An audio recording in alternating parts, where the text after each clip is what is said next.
Hello everyone, welcome to our discussion of section 2.7 where we will be talking about related rates. And by rates we mean derivatives. So before we see some examples of how this is done, how we look at related derivatives and solving one in terms of the other, let's look at some approaches, solution strategies that are going to be helpful, especially because we need this review because a lot of this is from elementary geometry. So the first step in this approach, we want to read the problem carefully and several times if necessary. So this is something that I've heard people tell me that if they think that if they read the problem several times or if they have to do that, it's because they're bad at math. This is not true at all. It's actually quite common and normal to have to read a problem statement several times before your mind actually decides, okay, this is the solution strategy I'm going to use. So don't worry about how many times you have to read the problem. Just make sure that you understand the problem before you start writing down a solution for it. So taking dt as the derivative of time. So these are rates with respect to time. These are derivatives with respect to time. So we want to take that differentiation with respect to time, which makes this a dt as the derivative for our solutions. And then once you establish that, okay, I understand the problem now, then you want to draw a diagram for what you've read about in the problem. Diagrams, especially in this context, become indispensable in shedding light on a solution strategy. They're very, very helpful. As you can see, we'll go through some examples, and they're indispensable. They're always helpful for us. So some of the formulas that we learned about in elementary geometry, such as the volume of a sphere, has this formula. And this is the derivative of that, which is the v, derivative of the volume with respect to time, and derivative of the radius of the sphere with respect to time. But most importantly, what I want you to notice is that notice how many variables we have on each side. On this side, we have one variable. On that side, we have one variable, right? That's the ideal situation when you solve one of these problems. Occasionally, when we have a configuration like a cone, then on the left we still have one variable, but on the right we have two variables, r, which is the radius of the cone, and h, which is the height of the cone. When we have two variables on one side and just one on the other, on the side where we have two variables, we want to write one of those variables in terms of the other. In other words, when you draw a diagram, that's one of the main reasons we do that, is to establish a relationship between variables that are related in some way in our diagram. We'll do several examples based on that, and you'll see exactly what I mean. But when you have two variables on one side, you want to reduce that to just one variable. Now, if you're looking for the rate of change of the radius with respect to time, then you want to write h in terms of r. If you're looking for the derivative of the height of the cone with respect to time, or dh dt, then you want to write the radius in terms of h. Okay, that's a cornerstone of technique when we have two variables on one side. And that's what I mentioned here in this paragraph, so that you have this in your note. Okay. The other thing that, the other solution strategies are that when you draw a diagram and it turns out to be a right triangle, then one of the possible options for a solution strategy is using the Pythagorean theorem. And of course, if that's proves to be a useful approach, then you take the derivative of both sides. And if for example, if you're looking for dz dt, or the change in this side with respect to time, then naturally you would want dx dt and dy dt to be given to you. Or x and y should be given to you, or z should be given to you. But then you can calculate dz dt. Or if you're looking for dy dt, then everything else should be given to you. Okay. The other formula that we might come across in solving these problems is the surface area of a sphere. Again, notice how many variables do you have on each side. On this side you have one, on that side you have just the radius squared. So this is an ideal situation. These problems are easily solved. You simply take the derivative of both sides, applying the chain rule, and then you solve for the unknown from that point forward. So for example, the change in the surface area of a sphere with respect to time, given the change in the radius, you can easily solve that using this equation. Just like the cone, we have for a volume of a cylinder, on one side we have one variable, on the right side we have two variables. This is again is going to make it a little more work for us to solve this, because depending on what is it that we're solving for, dH dt or dr dt, we're going to have to write one of these variables in terms of the other. And again, that's where the diagrams come in very, very handy. And we need to do that. We need to write one variable in terms of the other before we take the derivative. Okay? And then also, so everything I mentioned here goes back to situations where we can make use of elementary geometry, which we learned about in middle school or early high school. But occasionally, we have things in motion, right? We have things in motion such as people, planes, boats, cars, kites, etc. When this happens, then we need to assign variables to segments of motion. And by saying segments of motion, because motion can happen along different axes in a two-dimensional space, right? It can be horizontal. So, for example, in this figure, we have two kinds of motion happening. These two motions are related to one another, and they happen along the same path, but they're different types of motion. One typical example of this is that if a person is walking away from a light source, right, that person has a rate of speed or rate of motion.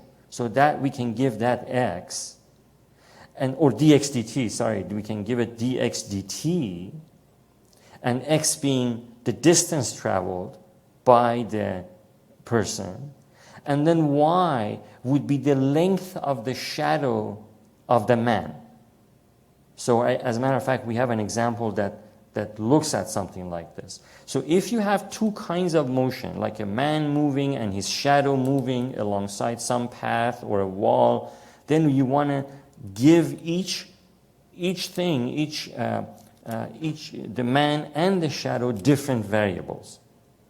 So x, y if both motions are horizontal, x for the horizontal, y for the vertical if the motions are along different axes, and the same thing for the vertical if both types of motion are happening along the vertical axis.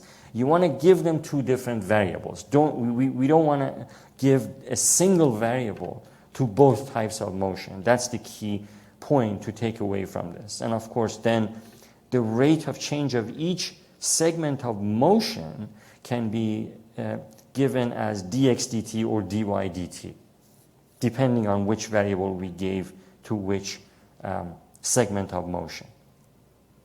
Okay. So finally, the last piece of this solution strategy to solve for related rates or related derivatives is use creative reasoning to solve the problem. I mean, this is in calculus especially, you see this a lot. And the higher up you go, the calculus 2 and calculus 3, the higher calculus classes require more creative reasoning. For creative reasoning, we need to remember all the previous knowledge in the previous math classes. That's a key part of it. As a matter of fact, just now you saw a little bit of it, right, when I referred to elementary geometry. So we need to remember those properties that different formulas that different geometrical objects have. And so by creative reasoning, manipulating equations and variables, factoring is one kind of creative reasoning, the way we factor and simplify things. We should use trigonometry when it's applicable. Use geometry of similar triangles, and you'll see an example of that also, to solve these problems. So let's look at an example, and this one is going to be rather a simple one, and it's always when you start learning about these, it's always better to start simple, and then we will build on this. So we have here, it says if A is the area of a circle with some radius r, and the circle expands. So this is not a fixed circle. It's a dynamic circle. It's expanding as time passes. And it says find the dA dt, or the change in area of this circle with respect to time in terms of dr dt, which is the change in radius with respect to time. Now, before I forget, every time you see a problem like this, please pause the video and write down your own solution. Take maybe 10, 20 minutes, no more than 20 minutes for sure. 10, 20 minutes to write down your own solution. And then unpause the video and compare your solution with mine. 90% of learning this material, maybe even more, maybe 95%, is your solutions. And that doesn't matter if your solution is incorrect. It doesn't matter if it's correct or incorrect. Of course, if it's correct, perfect. But if it's incorrect, it's still 95% of learning this material depends on whether or not you write down your own solution before you compare it with somebody else's solution. If you're just copying these things down, then it won't work. That's not how learning happens. It's just copying down somebody else's work. So you definitely want to take time and this is for a serious learner of this subject. First thing, 90 to 95% of this learning is write down your own solution. Then compare your solution with this. And then 5% of the learning that you do, it comes from the solution of somebody else that you're comparing it to. Okay, so 95% is your solution, and it doesn't matter if it's incorrect. So I'm counting on you to have paused the video and worked on this on your own, and now you're back, so I'll just write down my own solution and you can compare that. So we know that the area of a circle has a particular formula, right? And A is equal to pi r squared, right? And then if we take the derivative of both sides, we end up with respect to time, we have dA dt and then 2 pi r, but we have, by the chain rule, we have dr dt as well. Okay. So this is all they're asking for in part A. I hope this matches what you wrote down on your paper. Now in part B, they apply this to this practical situation. They say, suppose oil spills from a ruptured tanker and it spreads in a circular pattern. If the radius of the oil spill increases at a constant rate of 1 meters per second, how fast is the area of a spill increasing where the radius is 30 meters? So you do want to pause the video, and using the work we've done in part A, try to answer this question. It should be a pretty straightforward solution approach for that one. Okay, so I'm counting on you to have done that, and now you're back. So let's look at each quantity and figure out where do they belong, or what do they represent. So here we have the radius of the oil spill increases at a constant rate of 1 meter per second. So that's the radius of the oil spill, which is in circular form, right? So we know that is dr dt is equal to 1 meter per second. How fast is the area of a spill increasing? So that question we can easily write that what they're asking us is dA dt, right? How fast is the area of the spell is increasing when the radius is 30 meters. And of course, that's just r equaling 30 meters. So if you look at the result we got for part A, the left side is unknown. On the right side, we have everything we need, right? So we can just plug in and solve for the unknown. So dA dt would be 2 pi times r, which is 30 meters for the oil spell, and then dr dt, which is 1 meter per second, right? Like that. So we have 60 pi, we got to get the units for this correctly too, meters squared per second, because it's just how fast the area is increasing.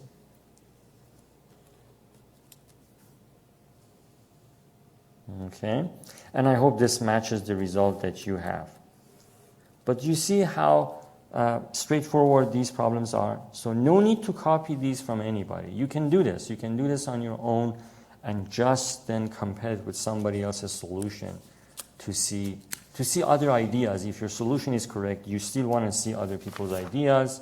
And then if not correct, then you can correct your solution based on that.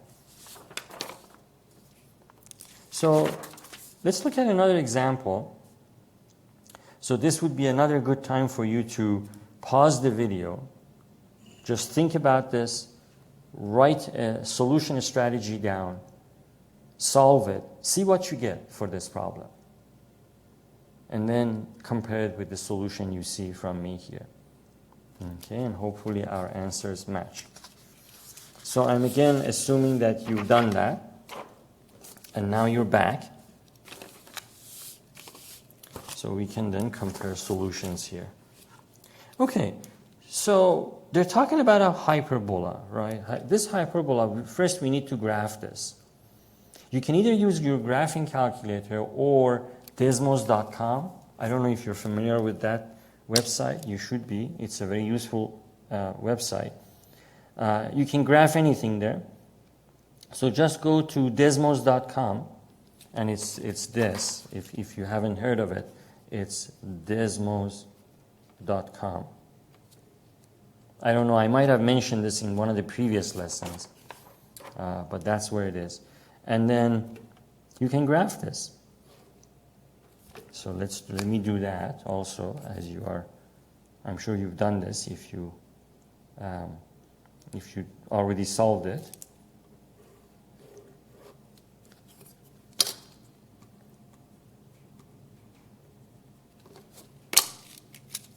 Okay, so the graph of this hyperbola is going to look like something like this. That's one piece of it, and another piece is here in this third quadrant, like that. Okay. So then they say that, so this is xy equal 8 hyperbola. Then they say, as it reaches, a particle is moving along a hyperbola, that one, as it reaches the point 4, 2. So that would be somewhere here, 4, 2. As it reaches that point, the y-coordinate is decreasing. If the y-coordinate is decreasing, so the particle should be moving this way, right? That's the direction of motion, like that. The y-coordinate is decreasing at a rate of 3 centimeters per second. Whenever we have a decreasing rate or a decreasing slope, it's always negative. So we want to write down, okay, if the y-coordinate, so that would be dy dt, right? The y-coordinate decreasing at a rate of 3 centimeters. And for a decreasing rate, we always want to put a negative, or we show them as a negative value. So minus 3 centimeter per second. Okay, and then it says and then how fast is the x-coordinate of the point changing at that instant. So if the y-coordinate is decreasing at this rate, how fast is the x-coordinate changing? Well, they're saying changing, but is the x-coordinate increasing or decreasing as we move this way? The x-coordinate is increasing, right? So we expect when we solve this problem to get a positive value because it's an increasing rate. Okay? So in this case, in a lot of cases, we have to establish equations like this, or we have to figure it out. But this one, it's already given to us, right? We already have this. So let us use this equation and take the derivative of both sides. And by the way, let me also write here, just for the sake of your notes, that negative is a decreasing rate is always negative.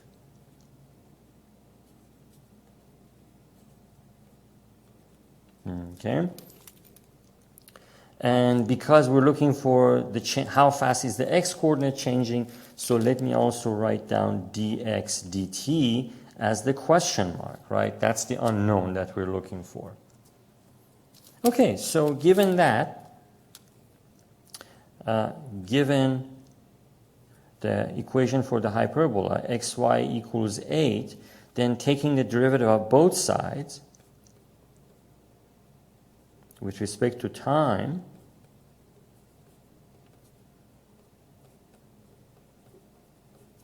like that. Move this up a little bit. So remember the chain rule, right?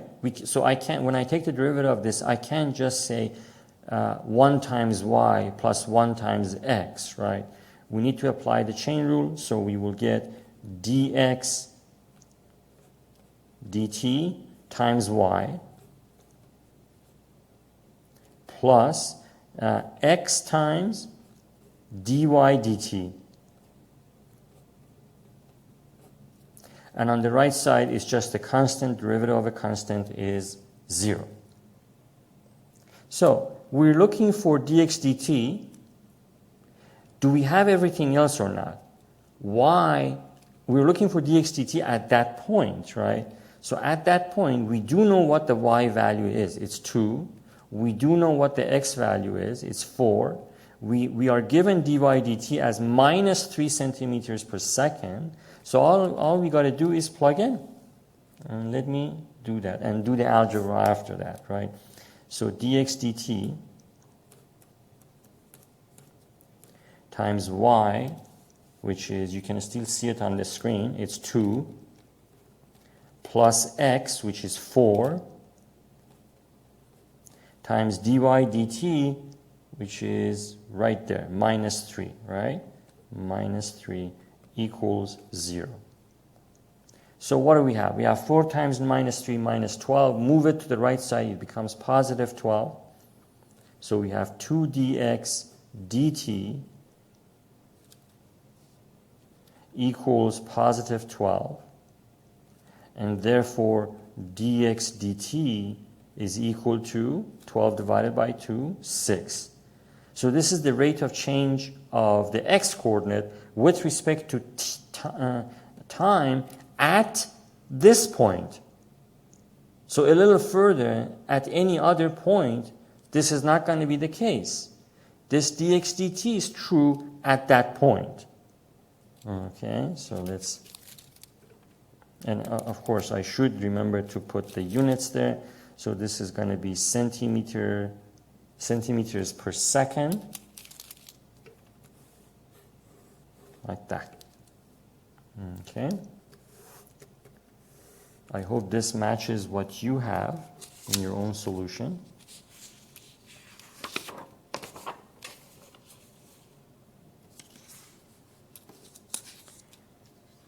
Let's do another example here.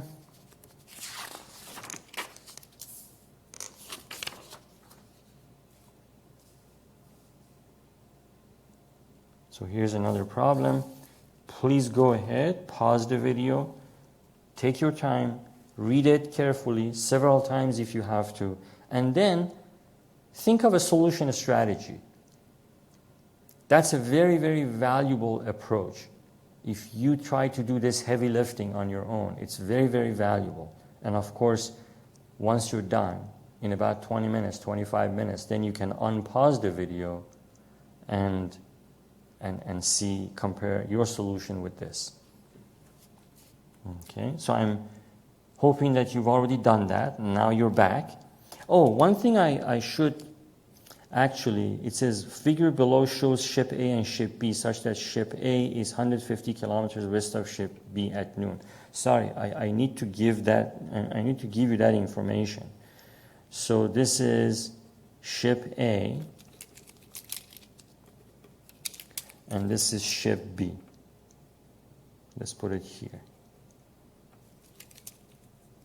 And what they're saying is that ship A is 150 kilometers due west of ship B. So that's, if you draw a flat horizontal line here, that distance from here to here, a line through path of ship B is 150 kilometers. Okay. All right, so I hope you spend the time on this and solve it. All right, I'm assuming you're back now and after unpausing the video. So let me read this problem carefully. It says that ship A is 150 kilometers west of ship B. So right away, as soon as I read that, my instinct is to draw a diagram, to draw a line here, to draw this line, and say that that whole distance is 150, and then this ship B, well, ship A is sailing east. I want to read the rest of this actually.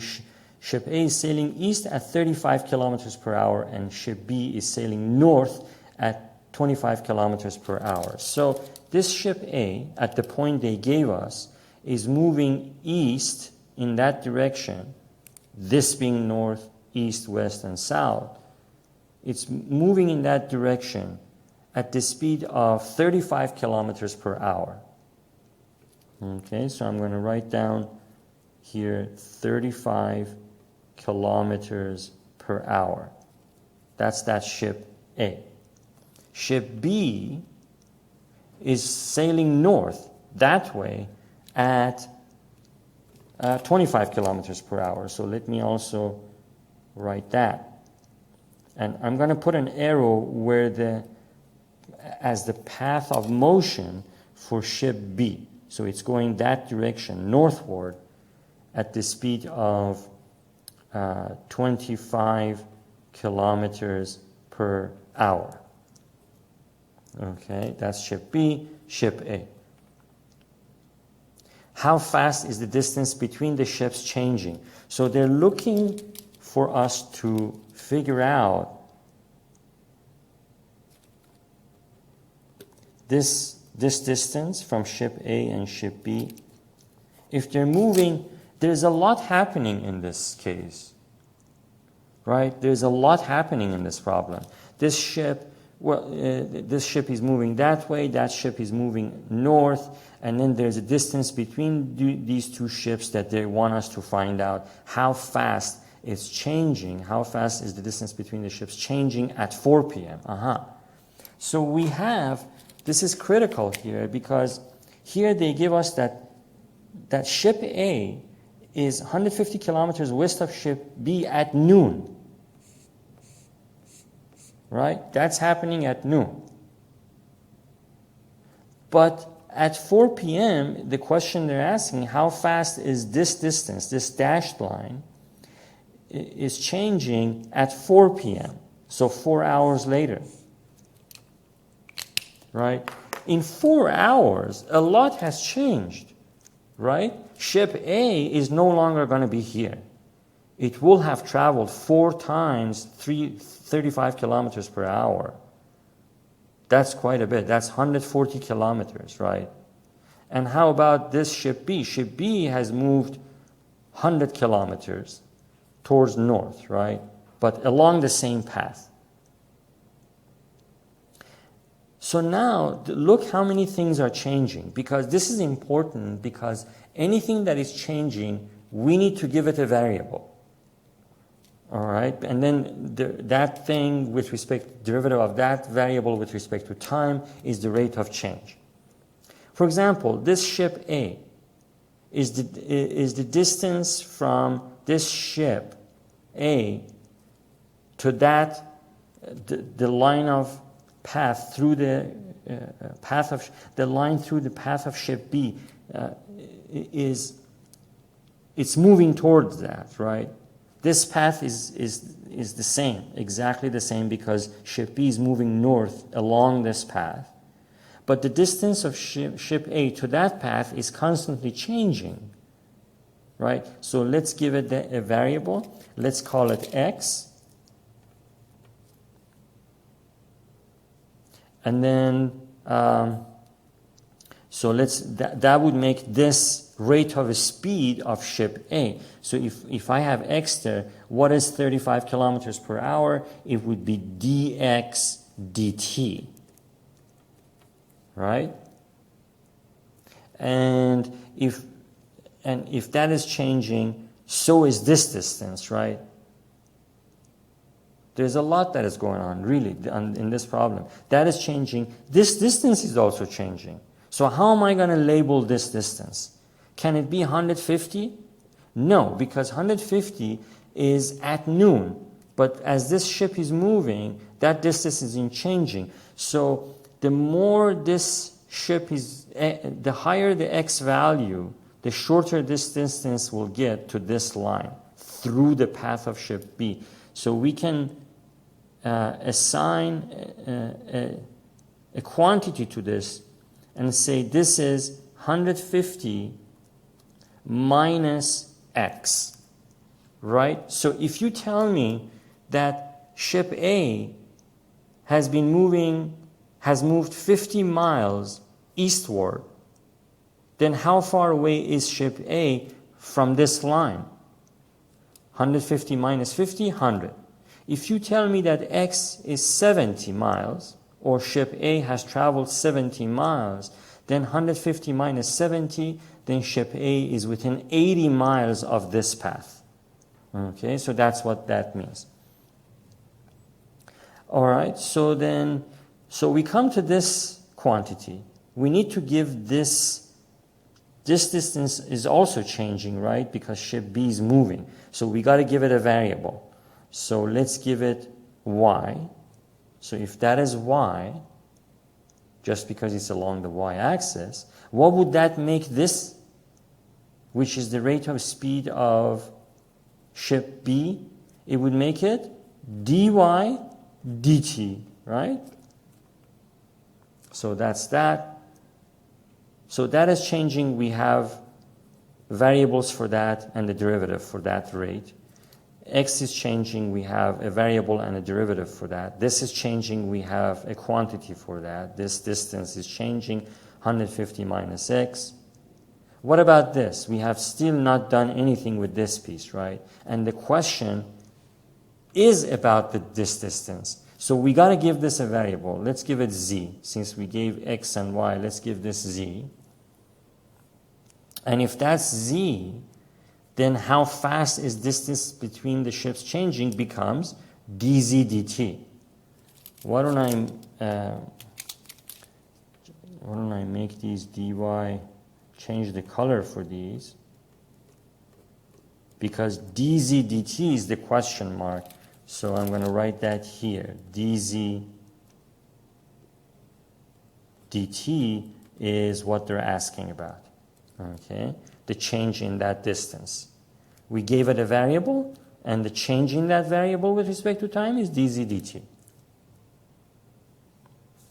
All right.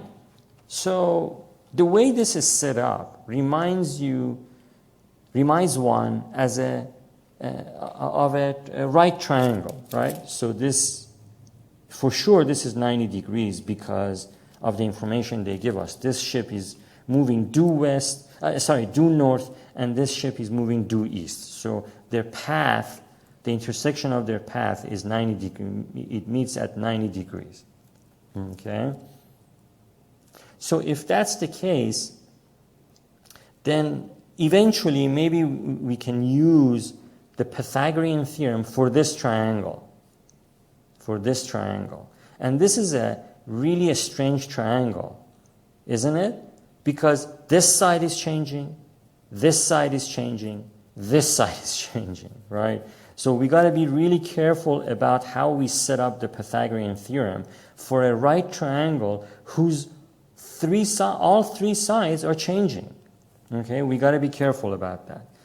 But before that, let's first figure out the quantity for each of these cases, for y, x, and z at 4 p.m. Because that's the point at which we ultimately were going to answer this question. As a matter of fact, we want to know this quantity at 4 p.m. Okay, not at noon, but at 4 p.m. Okay, so that's important. So we want to know what happens to this triangle after 4 hours. Where is x? Where is y? And what is the value of z? We need to know all of that. Okay, so first let's check out the distance the distance traveled by ship A. So we write down distance traveled by ship A by 4 p.m. So at 4 p.m., what do we have? We have 4 times 35 kilometers per hour, or 140 kilometers. At 4 p.m., ship B has traveled also, right? So 4 hours times the rate of speed for ship B, 25. So what I'm trying to figure out is, what we're doing here is the length of each side of this triangle at 4 p.m. Okay? So 100 kilometers, like that. So that ship has traveled 100 kilometers. Right, so, sorry, that's 100 kilometers for ship B, 140 kilometers. So then, if this x has traveled or ship A has traveled 140 kilometers, and this whole distance was 150, so that just leaves 10 kilometers, right? So at 4 p.m., this right triangle is going to look like that. I don't want to draw it because it would make this drawing really, really cluttered. But let me actually use a scratch paper here. Maybe I should. So what you see is at noon. The picture that I've drawn is the original picture at noon. At 4 p.m., this is going to look like this, right? This is the configuration at 4 p.m. So we want to know this distance. We want to know this distance from this path to where ship A is. Ship A would be here. Ship B is further up towards the north. So it's a much narrow or skinny right triangle at 4 p.m. We've already established that ship A, and let me label these. So this is the distance traveled by ship A.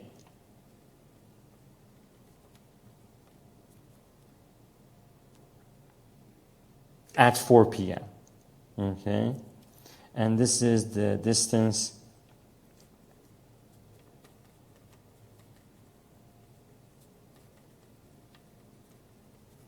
traveled by ship B at 4 p.m.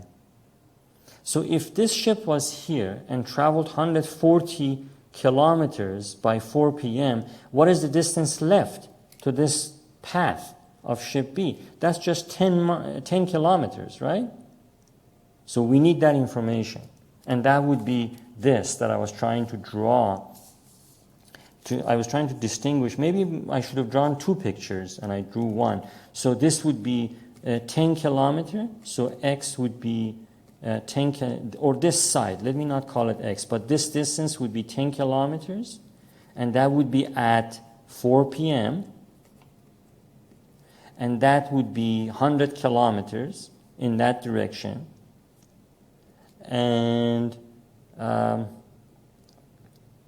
z would be, by the Pythagorean theorem, whatever, right? So 10 squared, 100 squared, we're going to calculate that, right? So we're going to do 100 squared here plus 10 squared, square root of that, whatever that would be that, right? So z would be, I'm jumping ahead here, maybe I shouldn't do that, but it would be 150 minus 140 squared, right, which is 10 squared, minus 100 squared. So that would be z. Okay, we're going to figure that out at 4 p.m. All right, so now that we have that, let's use the Pythagorean theorem to find the value of z at 4 p.m. So using the Pythagorean theorem,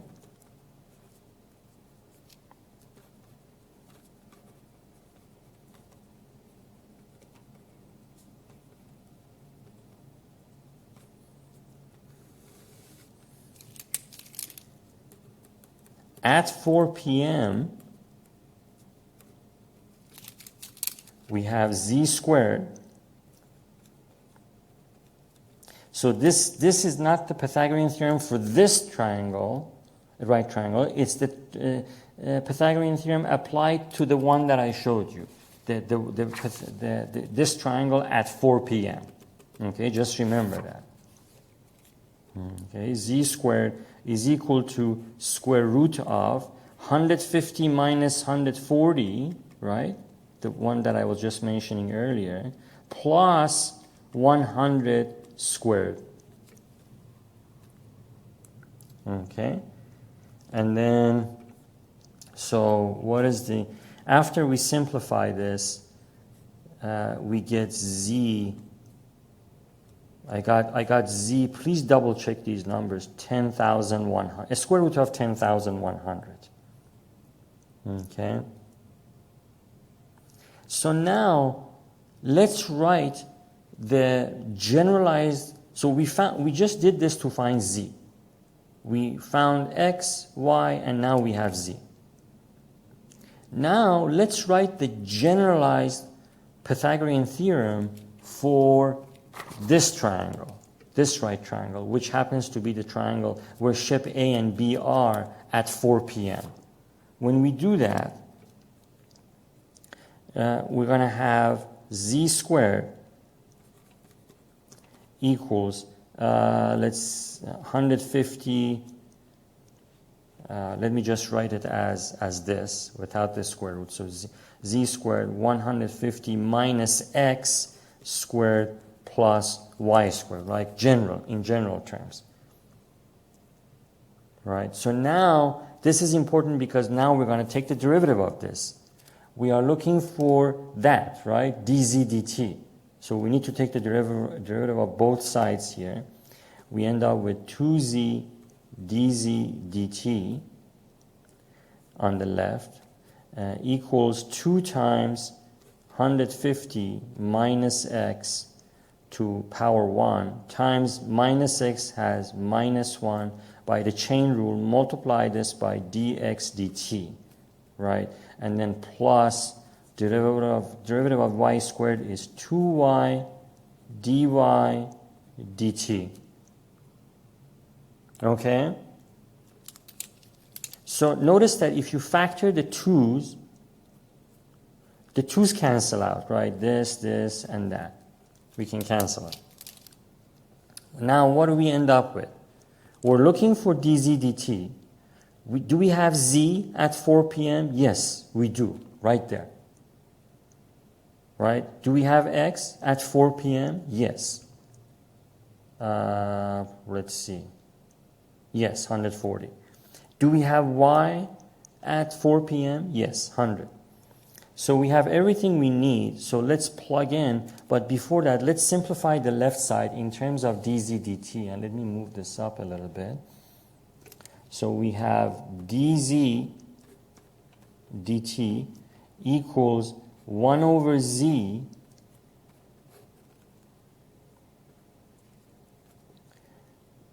times, all of this divided by 1 z, right? So we have 150, so let me distribute this minus 1 into this. What do we get? We get positive x minus 150, right? So x minus 150, so we can get rid of this minus 1 there. And dx dt, and then plus y dy dt, like that. Okay, so dz dt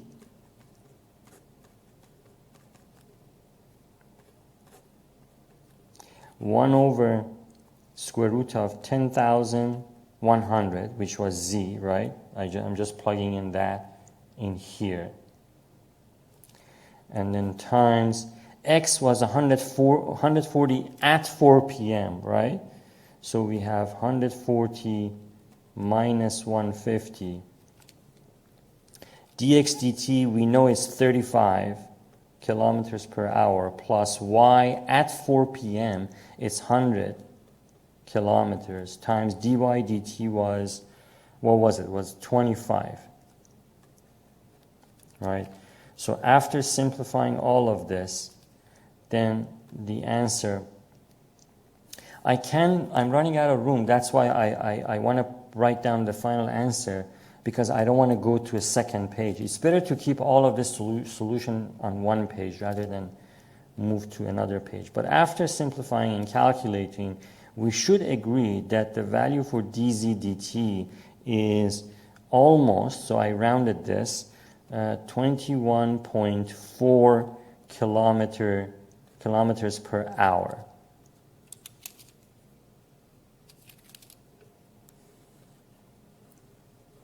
So this is the rate at which this distance, the distance between ship A and ship B, is changing at 4 p.m. So at 6 p.m., it's going to be a different value. It's probably not going to be maybe it is, maybe it's not a constant value. Okay, like that. I hope this is, if this doesn't agree with your solution, I hope it's close to it. If any questions, I trust that you will bring that to me, like that. Okay, so let's go over another example.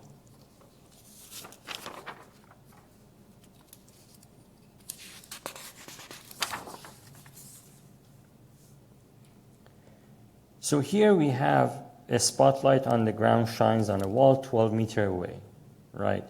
Again, as soon as I read these things, the first thing I want to do is draw a picture. So I'm gonna put a spotlight here, maybe with a red color like that. And then this spotlight shines on a wall 12 meters away.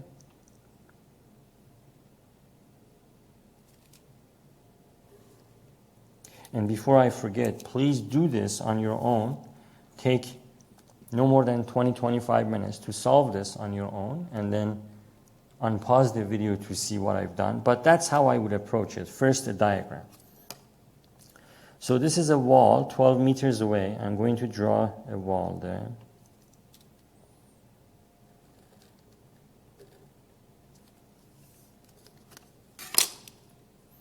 And let me also, because the wall is fixed, right? And the spotlight is fixed. They're not moving. So it's not like the ship A and ship B that were moving. So I'm going to put the distance that is fixed right here.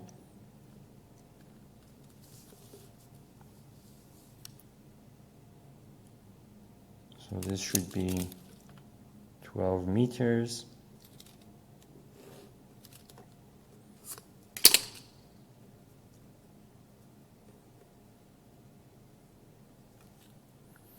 And that's the spotlight, this is the wall. If a man 2 meters tall, so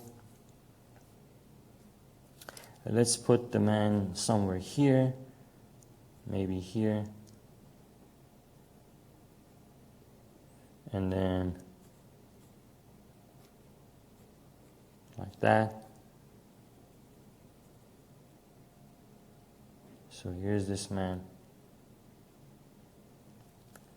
and he's walks from the spotlight. So he's walking away from the spotlight towards this wall, and at a speed of 1.6 meters per second. So now I need to give these things variable, right? So if we give this distance, the distance from because they're saying the man is walking from the spotlight, so I want to give that distance x. I want to label that distance x, and because it's changing, I can't put a definitive number on it, so I'm just going to give it x.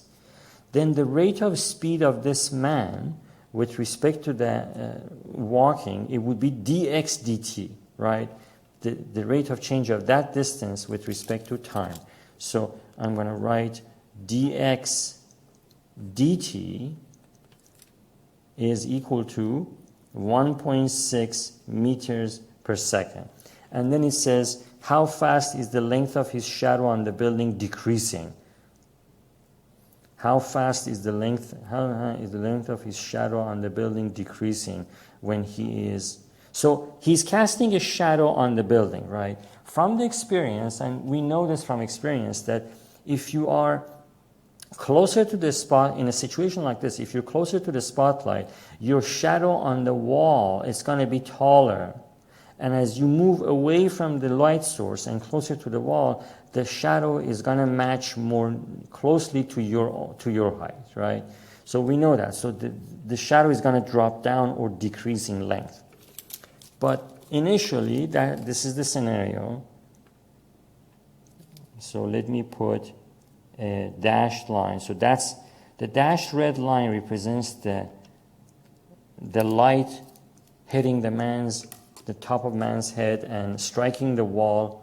So that would be, let's say that is the height of the man's shadow, or the length of man's shadow at this, when the man is at distance x from the light source. Okay, both these are all changing again. 12 meters is not changing. The man's height is not changing. So let me write those things down. So this guy is 2 meters tall. That distance is 12 meters. But this distance isn't changing. That distance, which represents man's shadow, is also changing. So I should write down, so man's shadow. Okay, so that's his shadow. And then, so that's changing, this x is changing, and so anything that is changing, we need to give it a variable. So we gave this distance a variable. Now we can identify this distance, right? We can write this is 12 minus x. So let me do that. So this would be, that distance would be 12 minus x. Okay.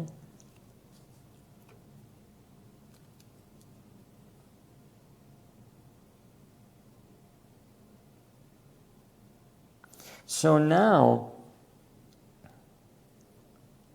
we have, so we need to give this a variable as well. Why? Because it's changing. How fast is the length of his shadow on the building decreasing when he's 4 meters from the building? Okay, so that's a lot of information they're giving us. So they want us to find dy dt, and they say we want this when the man is 4 meters from the building. So that means 12 minus x should be equal to 4. That's very important, because if 12 minus x is equal to 4, what would that make x to be? Let's find out. So if 12 minus x equals 4, Therefore, x equals 8 meters. That means the man is 8 meters away from the light source. At that point, how fast is his shadow, the length of his shadow, decreasing on the wall? Okay, so that's the whole scenario there. I think we captured pretty much everything in what you see here. In the between the diagram and this, we've captured all the information here. So now we need to establish a relationship before we can use these variables and these rates and these numbers. We need to establish a relationship between the unknown quantity and the known quantities we have. So if we have the Pythagorean theorem, there's nothing wrong with it, but it will involve this length, which we're not interested in at all, right? We're not interested in this length at all. We're interested in this height and this distance that the man has from the light source, because this distance impacts this length of the shadow. So not the Pythagorean theorem, but maybe properties of similar triangles would be a more useful solution strategy, simply because we really don't need this side. And Pythagorean theorem would bring this into the equation, and we don't need it. So similar triangles would involve y over 12, let's say, would be equal to 2 over x, which is exactly what we have in this scenario. We want to establish a relationship between the distance that the man has walked away from the light source and his shadow on the wall. And using the similar triangle will give us exactly that. So let me write that down. So by properties of similar triangles,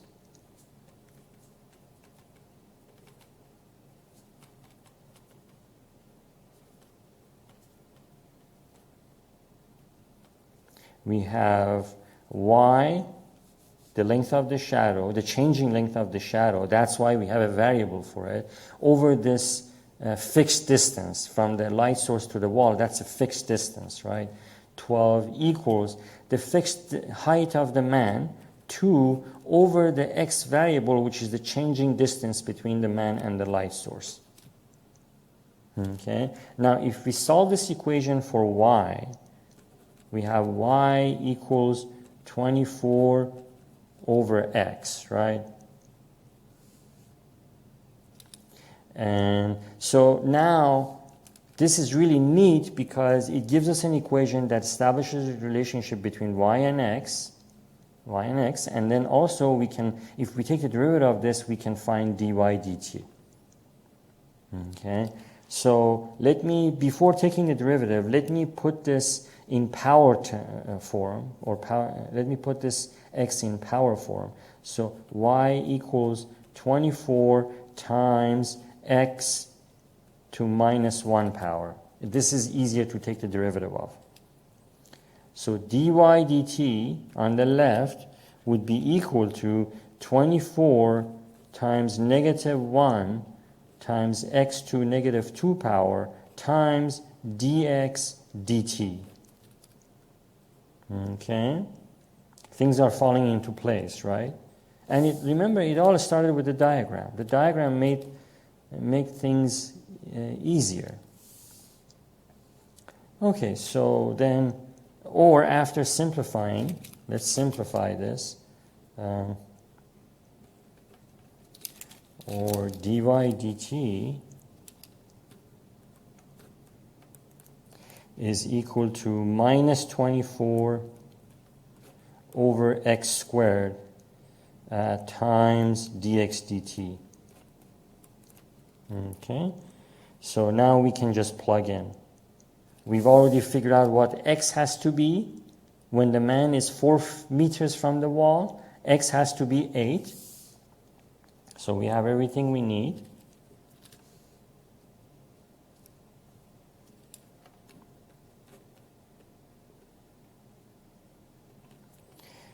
We have minus 24 over 8 squared times dx dt was 1.6, right? Let me scroll this.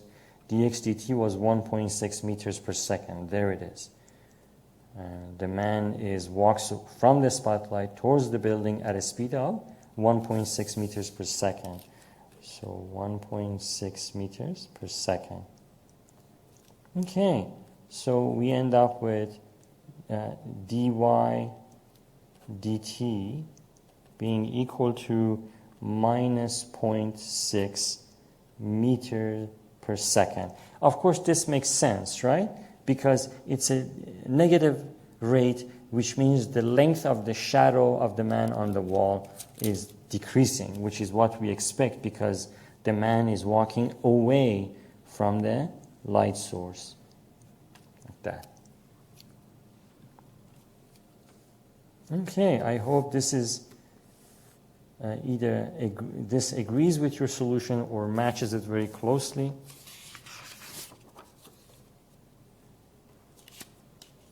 Let's look at another problem.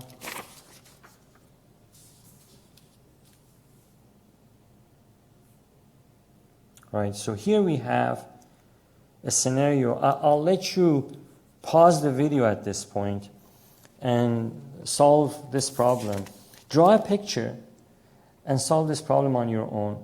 And the one thing I would say is that it's just after you solve your practice with these problems a lot, you'll get used to whenever you see degrees given to you, you want to convert them to radians. Not always this is the best idea, but usually that's what we do. So I would recommend that you do that in this case because it's better that way, using pi and rather than just degrees like this. So convert everything to radians before you go about solving this. Okay. All right. So I'm assuming that you've taken the time, the 20 minutes to 25 minutes, and solved this on your own. And now you want to compare it with the solution I have. As usual, let me draw a picture for this scenario. It says two sides of a triangle have lengths 12 meters and 15 meters. So and the angle between them is increasing at this rate. So I'm going to put a triangle right here and another side, and they tell us these are fixed, right? So this side and that side that I just drew are fixed. We don't need to assign a variable to them, right? So let me write down, so this is 15 meters long. That's 12 meters long according to this information. This angle is changing. So that's a variable theta. And let me give this x a variable, this side a variable x because it's a changing side. It's not fixed, right? And as soon as I put a variable there, whether it's x, y, z, or k, or p, or m, or whatever, then they're asking for how fast is the length of the third side increasing. Increasing fixed length is 60 degrees. Okay, so how fast that is increasing. So dx dt, or the rate of change of that side, is what they want when this angle hits 60 degrees. So they want this calculated at theta equals 60 degrees, which is pi over 3 radians. So we're going to use the pi over 3 value in our calculations. Okay. So by the same token, let me convert this 2 degrees per minute to radians as well. So we have 2 degrees times pi over 180. So we have pi, the 2 degrees per minute is pi over 90 radians. Okay, so that's the conversion of that. We will use pi over 3 and pi over 90 in our calculations. Now, clearly this is not a right triangle, right? So we can't use the Pythagorean theorem. What else we know from the past that can help us here? Do you remember from back in trigonometry? We had formulas, right, for any triangle. What were they called? Do you remember that? The law of cosines, right? We can use the law of cosines for that. So let me move this up a little bit. So using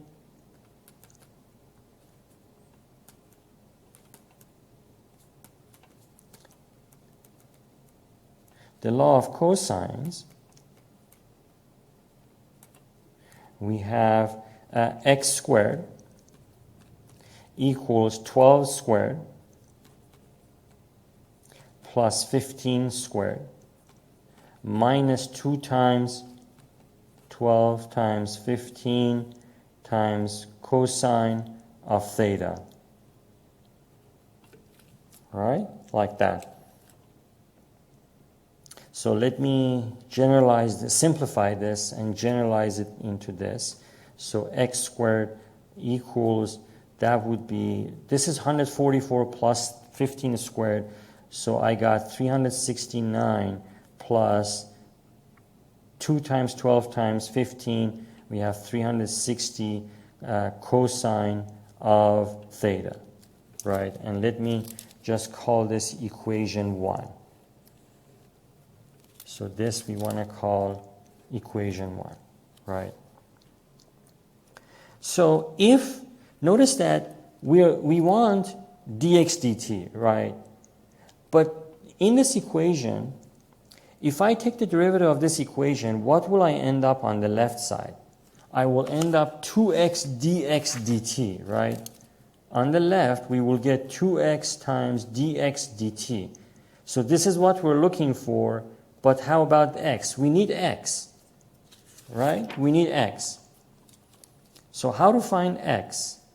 We can do that at pi over 3. When theta is pi over 3, we can calculate x, right?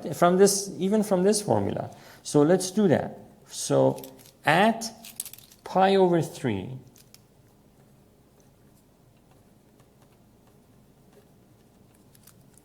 we have x squared,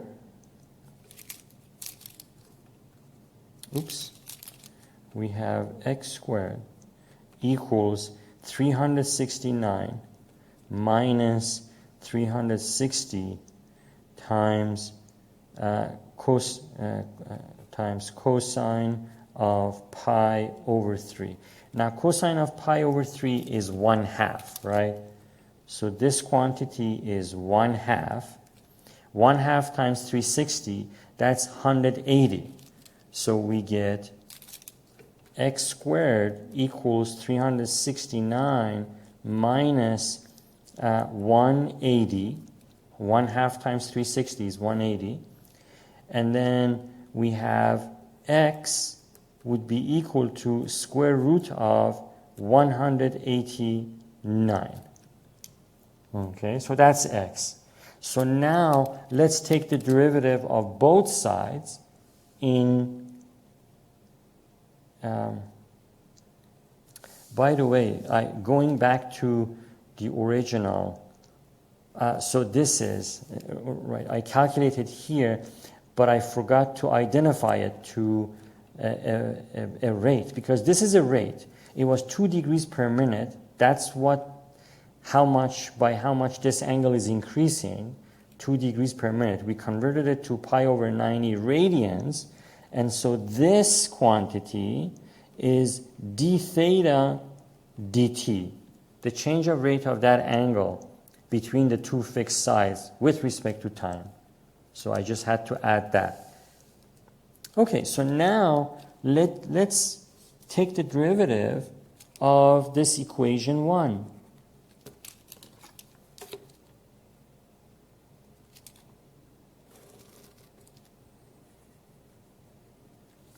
Like that. Okay, so we have 2x, taking the derivative of left side, 2x times dx dt is equal to, so the derivative of 369 is 0, right? The derivative of this it's going to be minus 360 times derivative of cosine of theta is minus sine of theta times d theta dt.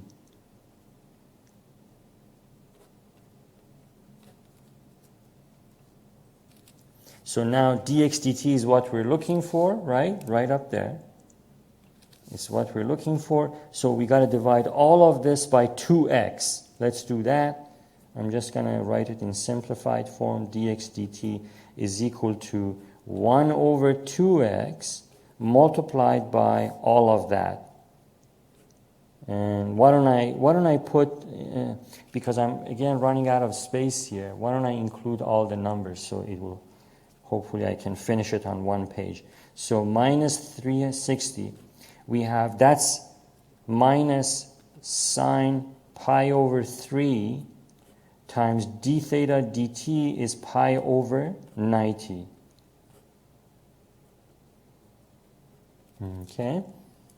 So now, if we simplify this, what do we get? This is what I got. So dx, I hope it matches what you have. So we have square root of 3 pi divided by square root of 189. Notice this minus times minus makes this positive. And then 360 divided by 2, that's 180. So the things are canceling each other. And then minus sine pi over 3 would be square root of 3 over 2. So all of that should be taken into, well, let me actually write that here. This piece is equal to square root of 3 over 2, and it's just the minus times minus is positive. So I just wanted to include square root of 3 over 2 there.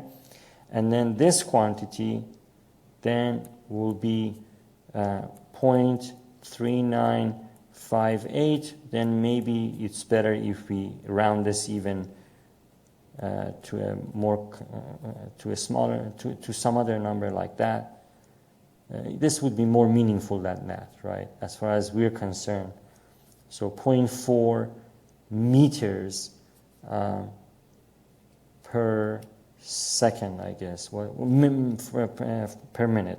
So 0.4 meter per minute. That's the rate at which it's positive, right? So that's the rate at which this third side is increasing as this angle between these two fixed sides is increasing at the rate of pi over 3 or 2 pi over 3 radians or 2 degrees per minute. Okay? Like that. So this will give you, we did 5 examples in this video. Your book gives you 5 examples in that section, 5 solved examples in that section. In class, we have a worksheet for this section which has 4 problems on it. So together you have a total of 14 solved examples. And that should give you a pretty good idea how to approach these kinds of problems. And this is especially useful for those of you who will apply these techniques to engineering fields or finance or economic fields. Hopefully this will come in handy for you. And I thank you for sticking through for the entire video, and I see you again next time.